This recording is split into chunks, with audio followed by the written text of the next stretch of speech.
Good evening all. Nurses success match career point മറ്റൊരു YouTube സെക്ഷനിലേക്ക് ഏവരെയും ഹാർദവമായി സ്വാഗതം ചെയ്യുന്നു. അപ്പോൾ നമ്മൾ കാത്തിരുന്ന DME നോട്ടിഫിക്കേഷൻ എത്തിക്കഴിഞ്ഞു. എല്ലാവരും ശരിയായ തീരുമാനങ്ങൾ എടുത്ത ആത്മാർത്ഥമായി നിങ്ങളുടെ പ്രിപ്പറേഷൻസ് ആരംഭിച്ചു എന്ന് ഞാൻ വിശ്വസിക്കുകയാണ്. സോ ഓരോ ദിവസവും സമയം കളയരുത്. ഇനിയുള്ള ഓരോ ദിവസവും വളരെ വിലപ്പെട്ടതാണ്. സോ ആത്മാർത്ഥമായി നിങ്ങളുടെ തയ്യാറെടുപ്പുകൾ ഓരോ ദിവസവും എത്രത്തോളം നിങ്ങൾക്ക് ആത്മാർത്ഥമായിട്ട് അതിനുവേണ്ടി വർക്ക് ചെയ്യാൻ പറ്റുമോ ത്തോളം നിങ്ങളുടെ റിസൾട്ട് മികച്ചതാക്കുമെന്നുള്ളതിന് ഒരു ഡൗട്ടും വേണ്ട. കോമ്പറ്റീറ്റീവ് എക്സാമിൽ വിജയിച്ചവരോട് നമ്മൾ ചോദിച്ചാലും ഇവരെല്ലാം കോമൺ ആയിട്ട് ഇവരോട് വിജയ മന്ത്രം അല്ലെങ്കിൽ ഇവരുടെ സക്സസിന്റെ സീക്രട്ട് എന്താണെന്ന് ചോദിച്ചു കഴിഞ്ഞാൽ ഇവരെല്ലാം നിങ്ങൾക്ക് തരുന്ന ഉത്തരം എന്ന് പറയുന്നത് കോമൺ ആൻസർ ആയിരിക്കും. എല്ലാവരിലും ഒരു കോമൺ ആൻസർ ഉണ്ടാവും. അതായത് ഇവർക്ക് എല്ലാവർക്കും സ്റ്റഡി പ്ലാനുകൾ ഉണ്ടായിരുന്നു. ഓരോ സബ്ജക്ട്സുകൾക്കും അല്ലെങ്കിൽ ഓരോ കാര്യങ്ങൾക്കും അവർക്ക് വ്യക്തമായ സ്റ്റഡി പ്ലാനുകൾ ഉണ്ടായിരുന്നു. സ്റ്റഡി പ്ലാനുകൾ തയ്യാറാക്കി ഇവരെല്ലാവരും അത് പ്രോപ്പറായിട്ട് ഇത് കംപ്ലീറ്റ് ചെയ്തിട്ടുണ്ട്. ഇങ്ങനെയുള്ളവരാണ് വിജയിച്ചിട്ടുള്ളവര്. അല്ലാതെ തയ്യാറെടുപ്പുകൾ അല്ലെങ്കിൽ പ്ലാനുകൾ മാത്രം തയ്യാറാക്കി നമ്മൾ കിടന്ന് ഉറങ്ങിക്കഴിഞ്ഞാൽ ഒരിക്കലും നമുക്ക് വിജയിക്കാൻ കഴിയില്ല. സ്റ്റഡി പ്ലാനുകൾ തയ്യാറാക്കി അവർക്ക് എത്ര ടൈമാണോ ഉള്ളത് ആ ടൈമിൽ നിന്നുകൊണ്ട് എന്തൊക്കെ കാര്യങ്ങളാണോ ചെയ്യേണ്ടത് കൃത്യമായി മനസ്സിലാക്കി അതിനനുസരിച്ച് സമയം ക്രമീകരിച്ച് ചിട്ടയായി ക്രമീകരിച്ച് ഓരോന്നും കംപ്ലീറ്റ് ചെയ്ത് ഡെസ്റ്റിനേഷൻ പോയിന്റിൽ അല്ലെങ്കിൽ കംപ്ലീറ്റ്നെസ് എന്ന് പറയുന്ന ആ ഒരു സ്റ്റേജിലേക്ക് എത്തിയിട്ടാണ് ഓരോ മത്സര പരീക്ഷകളിലും വിജയിച്ചവരെന്ന് പറയുന്നത്. അവർക്ക് മാർഗം നഷ്ടമാകും എന്ന് തോന്നുന്ന വിവിധ സാഹചര്യങ്ങൾ ഒഴിവാക്കാനായിട്ട് ആ സാഹചര്യങ്ങളെ മറികടക്കാനായിട്ട് വിവിധ സ്ട്രാറ്റജിക് പ്ലാനുകൾ നമ്മൾ തയ്യാറാക്കിയിട്ടുള്ളത്. അല്ലെ, കോമ്പറ്റീറ്റീവ് എക്സാമിന് ആൻസറുകൾ ഒത്തിരി നെഗറ്റീവ് മാർക്കിംഗ് വരുന്നുണ്ട്, കൺഫ്യൂസിംഗ് ആയിട്ട് വരുന്നുണ്ട്. അത് കൃത്യമായി മനസ്സിലാക്കിയിട്ടാണ് ഇത് ഒഴിവാക്കാനായിട്ട് ആൻസറുകൾ സ്പെസിഫിക് ആയിട്ട് പഠിക്കാനാണ് ഓരോ തിയറി ക്ലാസ് പഠിച്ച് അതിന്റെ നോട്ട് പഠിച്ചു കഴിയുമ്പോഴും അവർക്ക് ഓരോ കുഞ്ഞു ടോപ്പിക് ബേസ് ആയിട്ട് complete all India level exam previous exam questions question ആയിട്ട് അവർ കൊടുക്കുന്നത്. അതുപോലെ ഓരോ ആഴ്ച പഠിച്ച ടോപ്പിക്കുകൾ അവർക്ക് ഓരോ ആഴ്ച കഴിയുമ്പോഴും അവർക്ക് വർക്ക്ഔട്ട് ചെയ്യാൻ അല്ലെങ്കിൽ ഒന്നുകൂടി റിവൈസ് ചെയ്യാനാണ് ഓരോ ആഴ്ചയും യൂണിറ്റ് ടെസ്റ്റുകൾ അവർ അറ്റൻഡ് ചെയ്യുന്നത്. അതുപോലെ ഓരോ സബ്ജക്ട്സ് കഴിയുമ്പോഴും അത് എല്ലാം കൂടി അവസാനമല്ല റിവിഷൻ ചെയ്യേണ്ടത്. ഓരോ സബ്ജക്ട് കഴിഞ്ഞാലും അടുത്ത ആഴ്ചകളിൽ സബ്ജക്ട്സിൽ വീണ്ടും റിവൈസ് ചെയ്ത് അവർക്ക് ഒന്നുകൂടി മോഡൽ എക്സാമ്പിൾ എഴുതി പ്രാക്ടീസ് ചെയ്യാനാണ് സബ്ജക്ട് ഗ്രാൻഡ് ടെസ്റ്റുകൾ ഓരോ സബ്ജക്ട്സിനും 10 വീതമുള്ളത്. ഒരുമിച്ചല്ല എഴുതുന്നത്. അവർ ഓരോ 2 ആഴ്ച കൂടുമ്പോൾ റിവിഷൻ ചെയ്തിട്ട് വേണം ആ ഗ്രാൻഡ് ടെസ്റ്റുകൾ കംപ്ലീറ്റ് ചെയ്യാനായിട്ട്. ഇത് കൂടാതെ കൃത്യമായി കേരള PSC എക്സാമിന്റെ കൃത്യമായ ക്വസ്റ്റ്യൻ പാറ്റേൺ മനസ്സിലാക്കി ഓരോ സബ്ജക്ട്സിന്റെ ക്വസ്റ്റ്യൻ എവിടെയാണ് വരുന്നത്, ഏത് രീതിയിലാണ് വരുന്നത്, വെയിറ്റേജ് എത്രയാണ്, അതെല്ലാം അനുസരിച്ചിട്ടാണ് ഓൾ കേരള മോക്ക് ടെസ്റ്റുകൾ അവർക്ക് കൃത്യമായി നടത്തുന്നത്. ഹോംവർക്ക് ക്വസ്റ്റ്യൻ പേപ്പർ കൊടുക്കുന്നത്, ഓരോ ആഴ്ചയും ഓരോ ഹോംവർക്ക് ക്വസ്റ്റ്യൻ പേപ്പർ വെച്ച് അവർ OMR എക്സാം അറ്റൻഡ് ചെയ്യുന്നത്, അതുപോലെ സബ്ജക്ട് ഫയൽ പ്രിപ്പയർ ചെയ്ത് പഠിക്കുന്നത്, ഇതെല്ലാം അവരുടെ ഓരോ മാർക്ക് സ്കോർ ചെയ്യാനുള്ള അല്ലെങ്കിൽ അവർക്ക് മാർക്ക് സ്കോർ ചെയ്യാൻ എന്തെങ്കിലും പരിമിതി ഉണ്ടാകുമോ എന്ന് മനസ്സിലാക്കിയിട്ടാണ് അതിനെല്ലാം ഓവർകം ചെയ്യാൻ ഈ വിവിധ സ്ട്രാറ്റജി സ്റ്റഡി പ്ലാനുകൾ nurses success magic career point കുട്ടികൾക്ക് തയ്യാറായിരിക്കുന്നത്. ഇത് കൂടാതെ നേഴ്സസ് സക്സസ് മാജിക്കിന്റെ ഏറ്റവും പ്രധാനപ്പെട്ട സ്റ്റഡി പ്ലാൻ ആണ് മൈൻഡ് മാപ്പ് എന്ന് പറയുന്നത്. മൈൻഡ് മാപ്പ് എന്ന് പറഞ്ഞാൽ നിങ്ങൾക്കറിയാം, മൈൻഡ് മാപ്പ് ആ വാക്കിൽ തന്നെയുണ്ട്. മാപ്പ് എന്ന് പറഞ്ഞാൽ ഒരു റൂട്ടാണ്, അല്ലെ, റൂട്ടാണ്, കൃത്യമായ ഒരു ഡയറക്ഷനാണ് മൈൻഡ് മാപ്പ് എന്ന് പറയുന്നത്. അതായത് നിങ്ങളിപ്പോ ട്രിവാൻഡ്രത്തുനിന്ന് കാസർഗോഡിലേക്ക് നിങ്ങൾക്ക് അല്ലെങ്കിൽ ഒരു സ്ഥലത്തേക്ക് നിങ്ങൾക്ക് കാറിൽ യാത്ര ചെയ്യണം. പലപ്പോഴും നിങ്ങൾക്ക് പരിചിതമല്ലാത്ത സ്ഥലമാണ്, നിങ്ങൾ ഗൂഗിൾ മാപ്പ് യൂസ് ചെയ്യാറുണ്ട് അല്ലെ. ഗൂഗിൾ മാപ്പ് യൂസ് ചെയ്തായിരിക്കും നിങ്ങൾ ഡ്രൈവ് ചെയ്ത് പോകുന്നത്. ഗൂഗിൾ മാപ്പ് ഡ്രൈവ് ചെയ്ത് പോകുമ്പോൾ നിങ്ങൾക്ക് ശരിയായ ഒരു ഡയറക്ഷൻ ഗൂഗിൾ മാപ്പ് കാണിക്കുന്നുണ്ടാവും. പക്ഷെ ഇതിനിടയിൽ കൂടി ചെറിയ ഇട റോഡുകൾ, ചില ഷോർട്ട് കട്ടുകൾ ഇതിനിടയിൽ കയറി വരാറുണ്ട്. അപ്പോൾ നമ്മൾ സമയം ലാഭിക്കാൻ വേണ്ടി നമ്മൾ ഷോർട്ട് കട്ടുകൾ തേടി ഈ ഷോർട്ട് കട്ട് വഴിയിലൂടെ കടന്ന് കാർ ഓടിച്ച് പോകാൻ ശ്രമിക്കാറുണ്ട്. അങ്ങനെ പോകുന്നവരാണ് പലപ്പോഴും അവസാനം മുന്നോട്ട് പോകാൻ കഴിയാതെ ഇടുങ്ങിയ റോഡുകളിൽ അവസാനം എത്തുക, തിരിച്ചു വരാൻ പോലും പറ്റാതെ യാത്ര മുടങ്ങുന്ന ഒരു സാഹചര്യങ്ങളിലേക്ക് എത്തി ആ ഷോർട്ട് കട്ട് വഴി ചെടി പോകുന്നവര് പലപ്പോഴും പകുതി വഴിയിൽ നിന്നു പോകുന്നത്. ആരാണോ ആ ശരിയായ റൂട്ടിലൂടെ അല്ലെങ്കിൽ ശരിയായ പാതയിലൂടെ മുന്നോട്ട് പോകുന്നത് അവർക്ക് ഉറപ്പായിട്ടും ആ ഫൈനൽ ഡെസ്റ്റിനേഷനിലേക്ക് എത്താൻ കഴിയും. അതുപോലെ തന്നെയാണ് ഒരു കോമ്പറ്റീറ്റീവ് എക്സാമിന്റെ മൈൻഡ് മാപ്പ് എന്ന് പറയുന്നത്. ആരാണോ ആ സബ്ജക്റ്റില് ആ മൈൻഡ് മാപ്പ് അനുസരിച്ച് കൃത്യമായ പ്ലാനോടുകൂടി തുടക്കം മുതൽ അവസാനം വരെ ആ മാപ്പിലൂടെ യാത്ര ചെയ്ത് ഫിനിഷ് ചെയ്യുന്നവര് അവർ ഉറപ്പായിട്ടും അവരുടെ ഡെസ്റ്റിനേഷനിൽ ഗവൺമെന്റ് ജോലി എന്ന സ്വപ്നത്തിലേക്ക് ഈസി ആയിട്ട് നടന്നു കയറുക തന്നെ ചെയ്യും. അതിനാണ് നമ്മൾ മൈൻഡ് മാപ്പ് എന്ന് പറയുന്ന കൺസെപ്റ്റ് തയ്യാറാക്കിയിരിക്കുന്നത്. സോ ഏതൊരു സ്ഥലത്ത് വർക്ക് ചെയ്യുന്ന സ്ഥലത്താണ് വണ്ടിയിൽ ഇരുന്നാണെങ്കിൽ പോലും ഒരു ഷീറ്റ്, 1-2 ഷീറ്റ് ഓഫ് പേപ്പറിൽ നിന്ന് തന്നെ നിങ്ങൾക്ക് ഒരു സബ്ജക്ട്സിനെ മുഴുവൻ ഓരോ കാര്യങ്ങൾ നിങ്ങളുടെ സ്റ്റഡി പ്ലാനിനെ നിങ്ങൾക്ക് ഒതുക്കാൻ കഴിയും.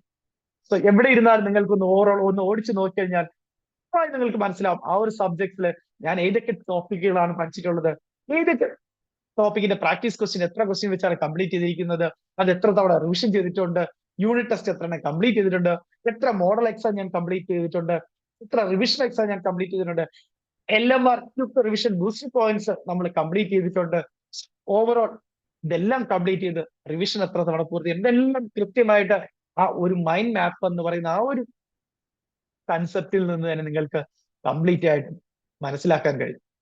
സോ ഇതുപോലെ 14 സബ്ജക്ട്സിനെ മൈൻഡ് മാപ്പുകൾ നിങ്ങൾക്ക് തന്നെ തയ്യാറാക്കാൻ പറ്റും. കൃത്യമായി തയ്യാറാക്കി അതൊന്ന് പൂർണ്ണമായിട്ട് വർക്ക്ഔട്ട് ചെയ്ത് കഴിഞ്ഞാൽ എല്ലാ സബ്ജക്ട്സിന്റെയും ഈച്ച് ആൻഡ് എവരി കുഞ്ഞു കുഞ്ഞു കുഞ്ഞു ടോപ്പിക്കുകളായിട്ട് തിയറി നോട്ടും കംപ്ലീറ്റ് ചെയ്ത് തിയറി ക്ലാസ്സും കംപ്ലീറ്റ് ചെയ്ത് തിയറി നോട്ടും പഠിച്ച് പ്രാക്ടീസ് ക്വസ്റ്റ്യൻസും വർക്ക്ഔട്ട് ചെയ്ത് യൂണിറ്റ് എക്സാം കംപ്ലീറ്റ് ചെയ്ത് മോഡൽ എക്സാമും കംപ്ലീറ്റ് ചെയ്ത് ഞാൻ ടെസ്റ്റുകളും അറ്റൻഡ് ചെയ്ത് LMR ബൂസ്റ്റർ പോയിന്റ്സും റിവിഷൻ പോയിന്റ്സും അറ്റൻഡ് ചെയ്ത് നിങ്ങൾക്ക് 100% കോൺഫിഡൻസോടുകൂടി ആ സബ്ജക്ട്സിൽ ഒരു മാർക്കും പോകില്ല എന്ന ഉറപ്പോടുകൂടി നിങ്ങൾക്ക് ഫൈനൽ എക്സാമിനെ നേരിടാൻ കഴിയും. ഇത്രയും സിസ്റ്റമാറ്റിക് ആണ് മൈൻഡ് മാപ്പ് എന്ന് പറയുന്ന കൺസെപ്റ്റ് നിങ്ങൾക്ക് തയ്യാറാക്കിയിരിക്കുന്നത്. പക്ഷെ അത് പഠിച്ചിട്ട് വേണം ഈ മൈൻഡ് മാപ്പ് നിങ്ങൾ കംപ്ലീറ്റ് ചെയ്യാനായിട്ട്. എന്താണ് മൈൻഡ് മാപ്പ് എന്നുള്ളത്, ഇതെങ്ങനെയാണ് നിങ്ങൾ വർക്ക്ഔട്ട് ചെയ്യേണ്ടത് എന്നുള്ളതിനെ കുറിച്ച് കൃത്യമായ വീഡിയോ ആണ്. ഉറപ്പായിട്ടും നിങ്ങൾ എല്ലാവരും DME സ്റ്റാഫ് നഴ്സ് PSC പരീക്ഷയിൽ ആദ്യ റാങ്കിൽ ആഗ്രഹിക്കുന്നവരാണെങ്കിൽ, സ്വപ്നം കാണുന്നവരാണെങ്കിൽ ഉറപ്പായിട്ടും മൈൻഡ് മാപ്പ് എന്ന് പറയുന്ന കൺസെപ്റ്റ് പ്രയോജനപ്പെടുത്തുക. ഓരോ സബ്ജക്ട്സിന്റെയും കൃത്യമായ മൈൻഡ് മാപ്പുകൾ തയ്യാറാക്കുക. എക്സാമിന് മുന്നേ കൃത്യമായി ഈ മൈൻഡ് മാപ്പുകൾ കംപ്ലീറ്റ് ചെയ്ത് ഓപ്പറായിട്ട് നിങ്ങൾ എക്സാമിന് തയ്യാറെടുക്കുക. ഉറപ്പായിട്ടും നിങ്ങൾക്കും ഏതൊരു ആളെ പോലെയും നിങ്ങൾക്കും ആദ്യ റാങ്കിലേക്ക് എത്താൻ കഴിയും. സോ ആരും വിജയിക്കുന്നത് ഭയങ്കര ബുജികളായതുകൊണ്ടോ എക്സ്ട്രാ ബ്രില്യന്റ് ആയതുകൊണ്ടോ ഒന്നുമല്ല. അവര് കൃത്യമായിട്ട് എക്സാമിനെ മനസ്സിലാക്കി അവരെന്താണോ ചെയ്യേണ്ടത് അത് കൃത്യമായിട്ട് ചെയ്ത് പൂർത്തിയാക്കുന്നത് കൊണ്ടാണ്. പൂർത്തിയാക്കി കഴിഞ്ഞാൽ പിന്നെ ഒരാളും തോൽക്കില്ല. അല്ലാതെ നമ്മുടെ ജോലിയും കഴിഞ്ഞ് കുട്ടികളെയും നോക്കി എല്ലാം കഴിഞ്ഞ് ഇച്ചിരി സമയം കിട്ടിയാൽ സാറേ ഞാൻ പഠിച്ചോളാം എന്ന് പറഞ്ഞിരുന്നാൽ ഒരിക്കലും നമുക്ക് ജീവിതത്തിൽ വിജയിക്കാൻ കഴിയില്ല. ഒരു 50,000 രൂപയുടെ സാലറി കിട്ടുന്ന ജോലിയാണെങ്കിൽ ഇതിനനുസരിച്ചുള്ള എഫർട്ട് നമ്മൾ എടുക്കണം. മറ്റു കോമ്പറ്റേറ്റീവ് എക്സാമുകൾക്ക് കുട്ടികൾ തയ്യാറെടുക്കുന്നത് നമ്മൾ മനസ്സിലാക്കണം. അവരെത്ര എഫർട്ടാണ് അവർ ചെറിയ ജോലിക്ക് വേണ്ടി കൊടുക്കുന്നത് എന്നുള്ളത് നോക്കുക. നമുക്ക് അത്യാവശ്യത്തിന് ടെമ്പററി ജോലിയെങ്കിലും ഉണ്ട് എന്ന് കരുതിയിട്ട് മറ്റു കിട്ടുന്ന അവസരങ്ങൾ നമ്മൾ പാഴാക്കരുത്. മാത്രം മികച്ച അവസരങ്ങളാണ് പ്രയോജനപ്പെടുത്തി ജീവിതത്തിൽ വലിയ വലിയ വിജയങ്ങൾ നേടുക. ഉറപ്പായിട്ടും നമ്മുടെ ജീവിതം നമുക്ക് തന്നെ മാറ്റിമറിക്കാൻ കഴിയും. നമുക്ക് ഇന്നത്തെ വീഡിയോയിലേക്ക് പോകാം. എല്ലാവരും ഈ ക്ലാസ് കഴിഞ്ഞതിന് ശേഷം ഈ മൈൻഡ് മാപ്പ് നമ്മുടെ ക്ലാസ് ഗ്രൂപ്പുകളിൽ നിങ്ങൾക്ക് PDF ആയിട്ട് തന്നെ കിട്ടും. ആവശ്യത്തിന് പ്രിന്റ് ഔട്ട് എടുക്കുക. ഓരോ സബ്ജക്ട് ബൈ സബ്ജക്റ്റ് ആയിട്ട് മൈൻഡ് മാപ്പ് തയ്യാറാക്കുക. ഓരോന്നും കംപ്ലീറ്റ് ചെയ്ത് നിങ്ങളുടെ മൈൻഡ് മാപ്പ് പൂർണ്ണമായിട്ട് എപ്പോഴാണ് റെഡ് കളറിൽ ഇൻഡു അടിച്ച് തീരുന്നത് അപ്പൊ നിങ്ങൾ 100% ഉറപ്പായിട്ടും എക്സാമിനെ ഫേസ് ചെയ്യാൻ റെഡിയായി കഴിഞ്ഞു. സക്സസിലേക്ക് നിങ്ങൾ റെഡിയായി കഴിഞ്ഞു. അതിൽ ഒരു ഡൗട്ടും വേണ്ട. ഇത് കൊണ്ടാണ് ഒരു ആവറേജ് സ്റ്റുഡൻസ് പോലും നേഴ്സ് സക്സസ് ബാച്ച് കരുപ്പോൾ വിവിധ സ്റ്റഡി പ്ലാനുകളിലൂടെ ഗവൺമെന്റ് ജോലി എന്ന സ്വപ്നത്തിലേക്ക് എത്തുന്നത്. എന്നാൽ വെറുതെ കുറെ വീഡിയോ ക്ലാസ് കാണുന്നതുകൊണ്ട് കുറച്ച് തിയറി നോട്ട് വായിച്ച് തീർക്കുന്നുണ്ടല്ല. അവർക്ക് എന്തൊക്കെ പോരായ്മകൾ വരുമോ ഇതെല്ലാം അവർ പരമാവധി ചെയ്യുന്നത് കൊണ്ടാണ്. അത്രയ്ക്ക് അവർ ചെയ്ത് വർക്ക്ഔട്ട് ചെയ്യുന്നത് കൊണ്ട് ഒരു ആവറേജ് സ്റ്റുഡന്റ് പോലും ജോലിയിൽ കയറാൻ പറ്റുന്നത്. അതാണ് നിങ്ങൾ ചിന്തിക്കേണ്ടത്. അതിനാണ് നമുക്ക് ഏറ്റവും കൂടുതൽ നമ്മൾ സമയം കണ്ടെത്തേണ്ടത്. നമ്മുടെ പോരായ്മകൾ മനസ്സിലാക്കി അത് കറക്റ്റ് ചെയ്യുക. അവിടെയാണ് നമ്മുടെ വിജയം. ഓക്കെ ആണോ? നമുക്ക് ഇന്നത്തെ ക്ലാസ്സിലേക്ക് പോകാം. എന്ന് പറയുന്നത് നേഴ്സ് സക്സസ് മാച്ച് കരിയർ പോയിന്റിനെ സംബന്ധിച്ച് അഭിമാനകരമായ ഒരു സ്റ്റഡി പ്ലാൻ തന്നെയാണ്. കാരണം ഇത് വെച്ച് കംപ്ലീറ്റ് ചെയ്ത് പഠിച്ചിട്ടുള്ള ഒരാളും ഗവൺമെന്റ് ജോലി കിട്ടാതിരുന്നിട്ടില്ല. അതുകൊണ്ട് തന്നെ അത്ര ഉറപ്പിച്ച് ഞങ്ങൾക്ക് പറയാൻ കഴിയും. സോ പ്രോപ്പറായിട്ട് മൈൻഡ് മാപ്പിന്റെ രീതിയിൽ നിങ്ങൾ 14 സബ്ജക്ട്സും മൈൻഡ് മാപ്പിൽ കൃത്യമായി വർക്ക്ഔട്ട് ചെയ്യുകയാണെങ്കിൽ ഉറപ്പായിട്ട് നിങ്ങൾക്ക് ജോലി കിട്ടിയിരിക്കും. അങ്ങനെ കിട്ടാതിരുന്ന ഒരാളുമില്ല ഈ ഒരു രീതിയിൽ പ്രിപ്പയർ ചെയ്തിട്ട് ജോലി കിട്ടാത്തവര്. ഉറപ്പായിട്ട് നിങ്ങൾ ബുദ്ധിയുള്ളവരായിക്കോട്ടെ, ആദ്യമായിട്ട് പഠിക്കുന്നവരായിട്ട് സ്ഥിരമായി പഠിക്കുന്നവരായിക്കോട്ടെ, ഈ ഒരു മൈൻഡ് മാപ്പിന്റെ സ്റ്റഡി പ്ലാൻ നന്നായിട്ട് പ്രയോജനപ്പെടുത്തുക കേട്ടോ. ഓരോ സബ്ജക്ട്സിനും നിങ്ങൾ ആവശ്യമുള്ള പ്രിന്റ് ഔട്ട് എടുക്കുക. കൃത്യമായി ഓരോ സബ്ജക്ട്സിനെയും മൈൻഡ് മാപ്പ് തയ്യാറെടുക്കുക.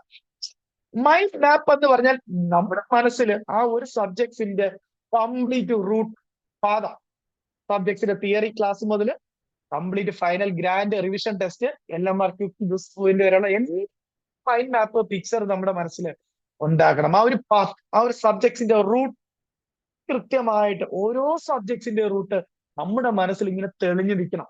പരീക്ഷ ഹാളിൽ കയറി എക്സാം ക്വസ്റ്റ്യൻ പേപ്പർ കിട്ടുമ്പോഴും നമ്മുടെ മനസ്സിൽ ആ മൈൻഡ് മാപ്പ്, ആ ഒരു റൂട്ട് കൃത്യമായി നമ്മൾ പോകേണ്ട അടുത്തൂടെ സഞ്ചരിച്ച് ഓരോ പ്രാക്ടീസ് ക്വസ്റ്റ്യനിലേക്കും, ഓരോ യൂണിറ്റ് ടെസ്റ്റിലേക്കും, ഓരോ മോഡൽ എക്സാമിലേക്കും, ഓരോ പ്രീവിയസ് ക്വസ്റ്റ്യൻ പേപ്പറിലേക്കും, ഓരോ LMR ബൂസ്റ്റർ പോയിന്റ്സിലേക്കും ഒക്കെ നമ്മുടെ ആ ഒരു റൂട്ടിലൂടെ തന്നെ സഞ്ചരിച്ച് ഓരോ ക്വസ്റ്റ്യൻ നമ്മുടെ എക്സാമിന് ക്വസ്റ്റ്യൻ പേപ്പറിൽ കാണുമ്പോഴും നമുക്ക് എത്താൻ കഴിയും. അങ്ങനെ എത്തിയാൽ നമുക്ക് 100 ചോദ്യങ്ങൾ നമുക്ക് ആൻസർ ചെയ്യാൻ പറ്റും. ഇത്രയും കോൺഫിഡൻസ് തരണമെങ്കിൽ നിങ്ങൾ എന്നെ ഒന്ന് ആലോചിച്ച് നോക്കൂ. എത്ര സിസ്റ്റമാറ്റിക് ആയിട്ടായിരിക്കണം അത് സ്റ്റഡി പ്ലാൻ തയ്യാറാക്കിയിരിക്കുന്നത് എന്നുള്ളത്. അതിനനുസരിച്ചുള്ള കണ്ടന്റ് പഠിക്കണം. തിയറി അത്രയും ഡീറ്റെയിൽഡ് ആയിട്ടുള്ള കണ്ടന്റ് തന്നെ പഠിക്കണം. അതിൽ നിങ്ങൾക്ക് സക്സസ് മാജിക് കരിയർ പോയിന്റിനെ കുറിച്ച് ഒരു ഡൗട്ടും ഇല്ല അല്ലെ. തിയറി നോട്ടിന്റെ കാര്യത്തിലാണെങ്കിൽ practice question, homework question paper അല്ലെ. ആദ്യ ബാച്ച് കുട്ടികളാണെങ്കിൽ 60 ക്വസ്റ്റ്യൻ പേപ്പർ, 61 ക്വസ്റ്റ്യൻ പേപ്പർ ഇപ്പൊ കംപ്ലീറ്റ് ചെയ്ത് കഴിഞ്ഞു. ഇനി അവർക്ക് 39 ക്വസ്റ്റ്യൻ പേപ്പറാണ് ബാക്കിയുള്ളത് 100 ചോദ്യ പേപ്പറിൽ അല്ലെ. സോ അതിലൊന്നും അവർക്ക് അന്ന് ഒരു ഡൗട്ടും ഇല്ല. സോ നന്നായിട്ട് സക്സസ് മാജിക് കരിയറിന്റെ ഈ സ്റ്റഡി പ്ലാനുകളുടെ ഒരു തവണ ഒന്ന് കംപ്ലീറ്റ് ചെയ്ത് നിങ്ങൾ കോമ്പറ്റേറ്റീവ് എക്സാമിനെ ഫേസ് ചെയ്താൽ ഉറപ്പായിട്ടും വിജയം നിങ്ങളുടെ കൂടെ ഉണ്ടാകും. നിങ്ങൾക്ക് ഗവൺമെന്റ് ജോലി എന്ന സ്വപ്നം സാക്ഷാത്കരിക്കാനുള്ള എല്ലാ കാര്യങ്ങളും ഇതിനകത്തുണ്ട്. നമുക്ക് ഒരുമിച്ച് ഈ ഒരു മൈൻഡ് മാപ്പ് തയ്യാറാക്കി ഒരു തവണ ഈ DME സ്റ്റാഫ് നേഴ്സ് PSC എക്സാമിന് ഒന്ന് തയ്യാറെടുത്ത് നോക്കാം. സോ വളരെ സിമ്പിൾ ആണ്. ഈ പറഞ്ഞതിൽ വലിയ സംഭവമൊന്നുമില്ല. മൈൻഡ് മാപ്പിന് നിങ്ങൾക്ക് PDF ആയിട്ട് തരുമ്പോൾ കൃത്യമായിട്ട് ഇവിടെ സബ്ജക്ട് ഉണ്ടാകും.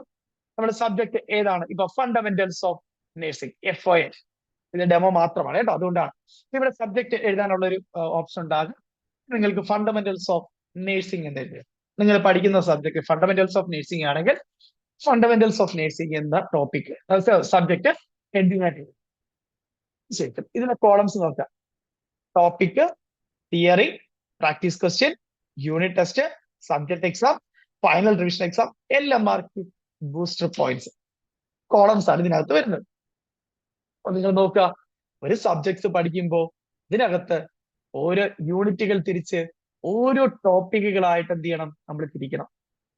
നമ്മൾ വൈറ്റൽ സയൻസ് എന്ന് പറയുന്ന ഒരു യൂണിറ്റ് ആണെങ്കിൽ അതിന്റെ ടെമ്പറേച്ചർ, ദെൻ അടുത്ത pulse, BP, then respiration, SpO2 and pain, enema, blood transfusion, medication administration, then nursing theories, nursing process, fluid and electrolyte imbalance, നമ്മുടെ ABG interpretation, CPCR, LP, endotracheal intubation, nasogastric intubation, catheterizing, ഒരു topic by topic ആയിട്ട് നമ്മൾ theory ക്ലാസ്സിൽ എങ്ങനെയാണ് പഠിപ്പിക്കുന്ന ഓരോ topic ആയിട്ട് ആ ടോപ്പിക്കുകൾ നിങ്ങൾ എന്ത് ചെയ്യണം, നമ്പർ ഇട്ട് നിങ്ങൾ പഠിക്കുന്ന ടോപ്പിക്കുകളെ കൃത്യമായിട്ട് ടോപ്പിക്കിന്റെ കോളംസിൽ എഴുതുക.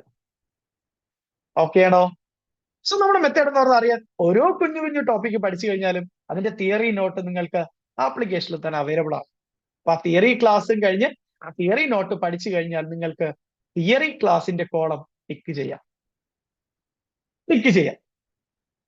അത് കഴിഞ്ഞാൽ അടുത്ത് നിങ്ങൾ ചെയ്യേണ്ടത്, നിങ്ങൾ പഠിച്ച ടെമ്പറേച്ചർ എന്ന് പറയുന്ന ടോപ്പിക്കിൽ നിന്ന് പഠിച്ചത് തന്നെയാണോ ഇന്ത്യയിലെ വിവിധ കോമ്പറ്റേറ്റീവ് എക്സാമുകൾക്ക് ചോദിച്ചിട്ടുണ്ട് എന്നുള്ളത് വർക്ക്ഔട്ട് ചെയ്യാനായിട്ട് നമ്മുടെ ആപ്ലിക്കേഷനിലെ പ്രാക്ടീസ് ക്വസ്റ്റ്യൻ എന്ന് പറയുന്ന പോർട്ടലിലെ ഫണ്ടമെന്റൽസ് ഓഫ് നഴ്സിംഗിലെ വൈറ്റൽ സയൻസ് എന്ന യൂണിറ്റിലെ ടെമ്പറേച്ചർ എന്ന് പറയുന്ന ടോപ്പിക്കിലെ പരമാവധി ക്വസ്റ്റ്യൻസ് വർക്ക്ഔട്ട് ചെയ്ത് പഠിക്കുക. അത് നിങ്ങൾക്ക് ഏറ്റവും ബെസ്റ്റ് എന്ന് പറയുന്നത് ഓൺലൈൻ എക്സാം ആയിട്ട് അറ്റൻഡ് ചെയ്ത് പഠിക്കാം.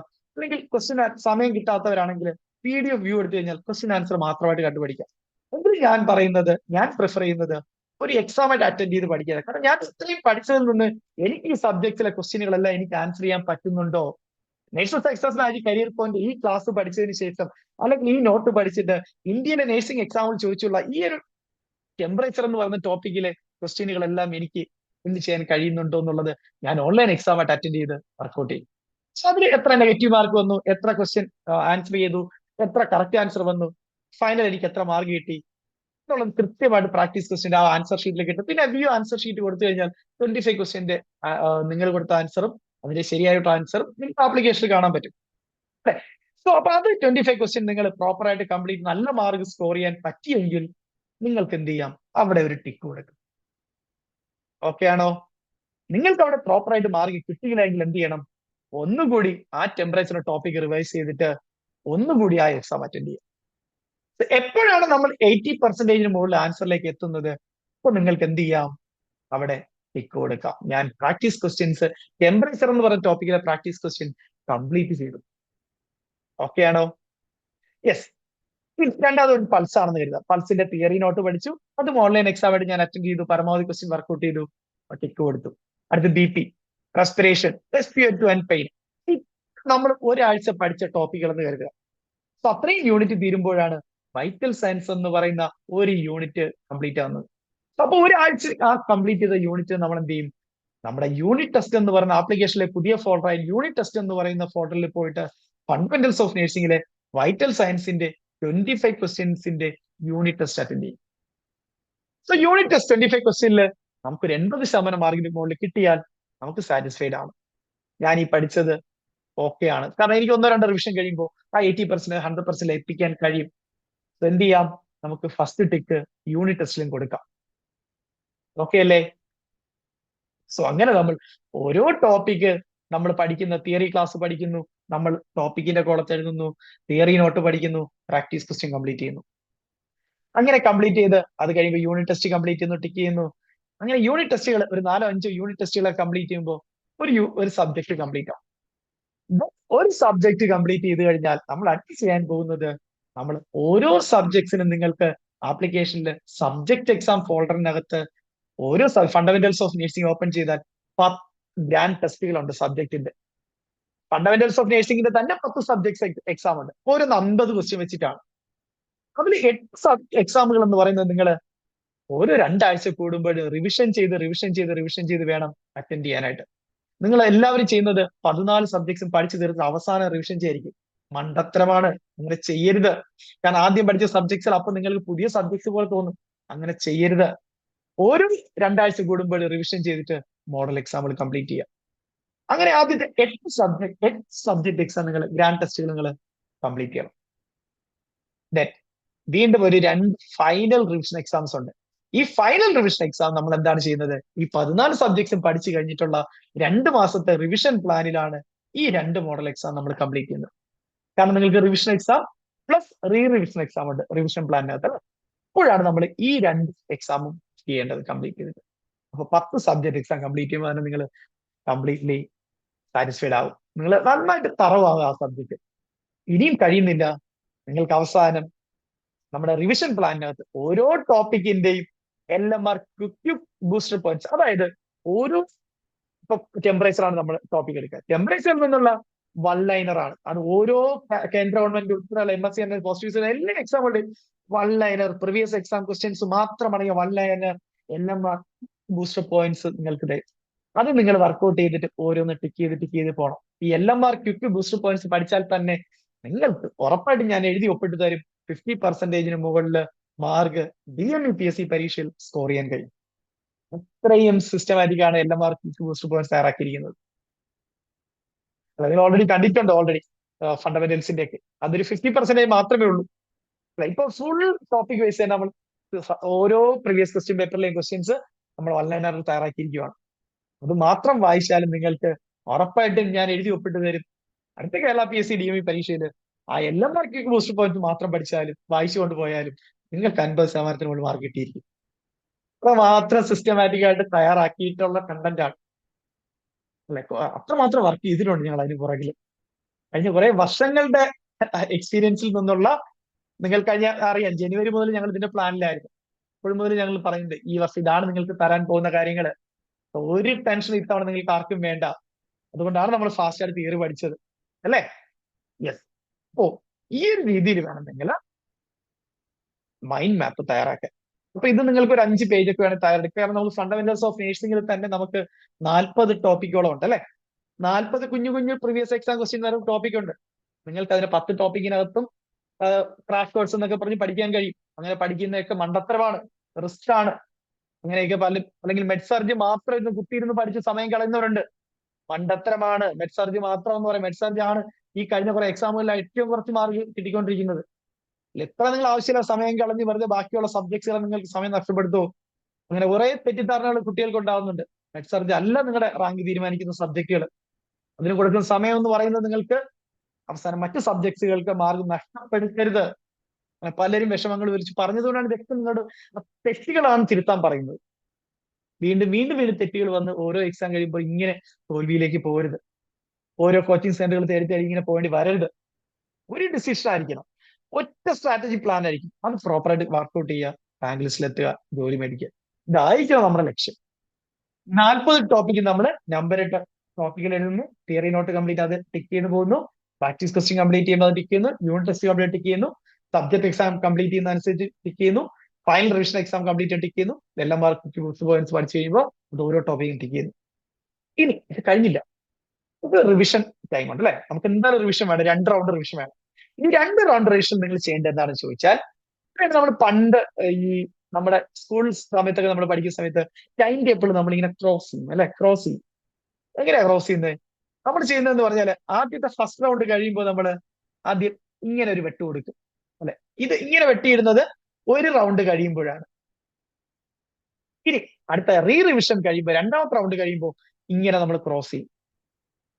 അപ്പൊ ഇങ്ങനെ ഒരു ക്രോസ് നിങ്ങൾ കണ്ടു കഴിഞ്ഞാൽ ഓർത്തുകൊണ്ടും ആ കാര്യത്തിൽ നമ്മൾ പെർഫെക്റ്റ്ലി നമ്മൾ പ്രിപ്പയർഡ് ആയി കഴിഞ്ഞു.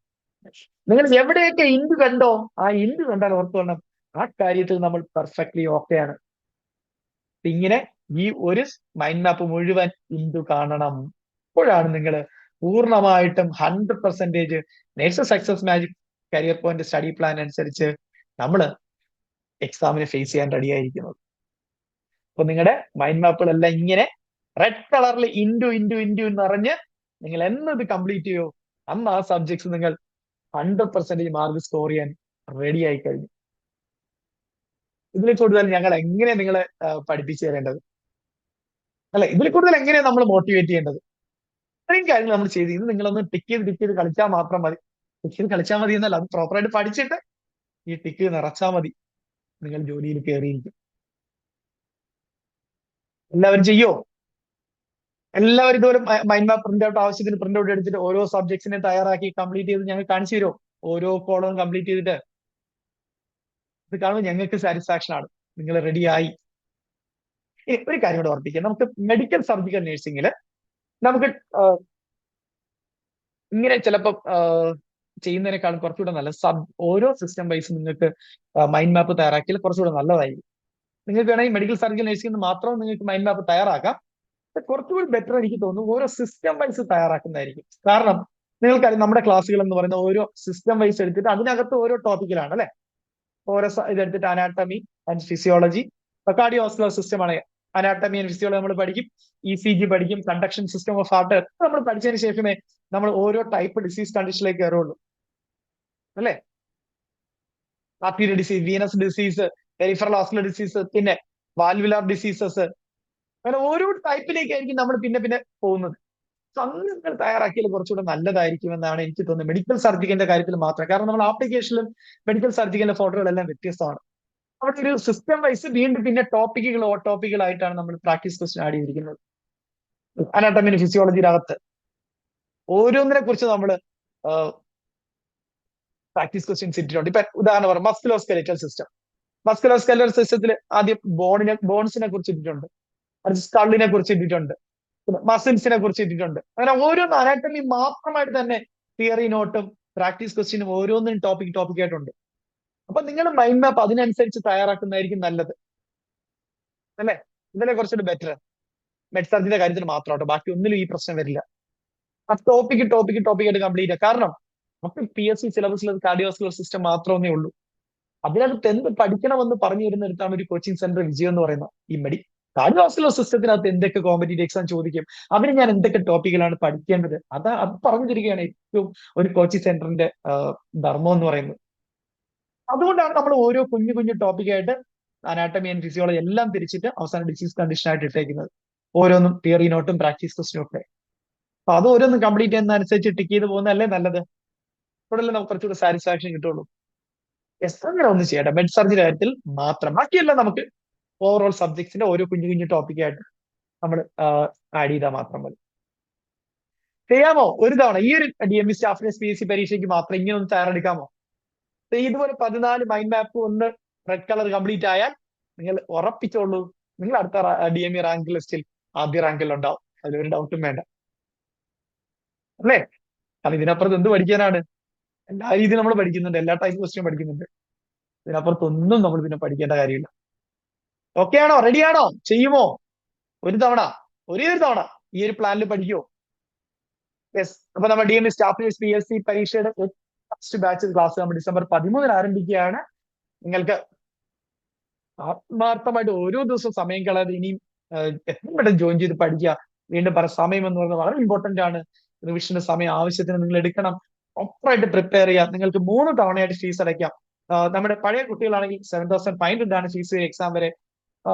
പുതിയ കുട്ടികളാണ് 9,000 ആണ് വരിക. അത് നിങ്ങൾക്ക് 2 മാസം 3 തവണയായിട്ട് ഫീസ് അടയ്ക്കാം. നിങ്ങളുടെ സാഹചര്യം ഒക്കെ അറിയാം. അതുകൊണ്ട് തന്നെയാണ് 3 തവണയൊക്കെ അടയ്ക്കുന്ന നിങ്ങൾക്ക് അവസരമുള്ളത്. ദയവ് ചെയ്ത് സമയം കളയാതെ പഠിച്ചു തുടങ്ങുക. സമയം മാത്രമേ ഞങ്ങൾ നിങ്ങളോട് ചോദിക്കുള്ളൂ. കാരണം നിങ്ങൾ ആലോചിക്കുക, മറ്റു കോമ്പറ്റേറ്റീവ് എക്സാം പഠിക്കുന്നവർ രാവിലെ 9 മണി തൊട്ട് വൈകുന്നേരം 5 മണി വരെയൊക്കെയാണ് കോച്ചിങ് സെന്ററിൽ പോയിരുന്ന് പഠിക്കുന്നത്. പക്ഷെ നിങ്ങളോ, നിങ്ങൾ സ്റ്റാഫ് നേഴ്സ് ജോലിയും ചെയ്ത് കുടുംബവും നോക്കി കുട്ടികളെ നോക്കി എല്ലാം കഴിഞ്ഞിട്ട് പഠിക്കാതിരിക്കുന്നവരാ. സോ അങ്ങനെ ചെയ്യരുത്. ചെയ്യുക, നിങ്ങളുടെ കാര്യങ്ങളെല്ലാം ചെയ്യുക. പക്ഷെ അതിനോടൊപ്പം കൃത്യമായി ഓരോ ദിവസവും ഒരു 3 മണിക്കൂർ കണ്ടെത്താൻ ശ്രമിക്കുക. വെറുതെ 3 മണിക്കൂർ കണ്ട് തിയറി വാരി വലിച്ച് പഠിക്കുക, അല്ലെങ്കിൽ മെഡിക്കൽ സർട്ടിഫിക്കറ്റിൽ നിന്ന് കുത്തിയിരുന്ന് സമയങ്ങളെ അല്ല വേണ്ടത്. ഞാൻ എപ്പോഴും പറഞ്ഞിട്ടുണ്ട്, നമ്മുടെ ജോലി കിട്ടാൻ തീരുമാനിക്കുന്ന മെഡിക്കൽ സർജിക്കൽ എന്ന സബ്ജക്ട് അല്ല. Education, administration, research and statistics, psychology, social, microbiology, nutrition, ബയോകെമിസ്ട്രിക്കുള്ള ചെറിയ 8 സബ്ജക്ട്സുകളാണ്. 35 മാർക്ക്. 20 മാർക്കിന് മുകളിൽ സ്കോർ ചെയ്ത് നിങ്ങൾ ജോലി കിട്ടും. 25 മാർക്കിന് മുകളിൽ സ്കോർ ചെയ്ത് നിങ്ങൾ ആദ്യ റാങ്കിൽ ഉണ്ടാവും. അതിൽ ഒരു ഡൗട്ടും വേണ്ട.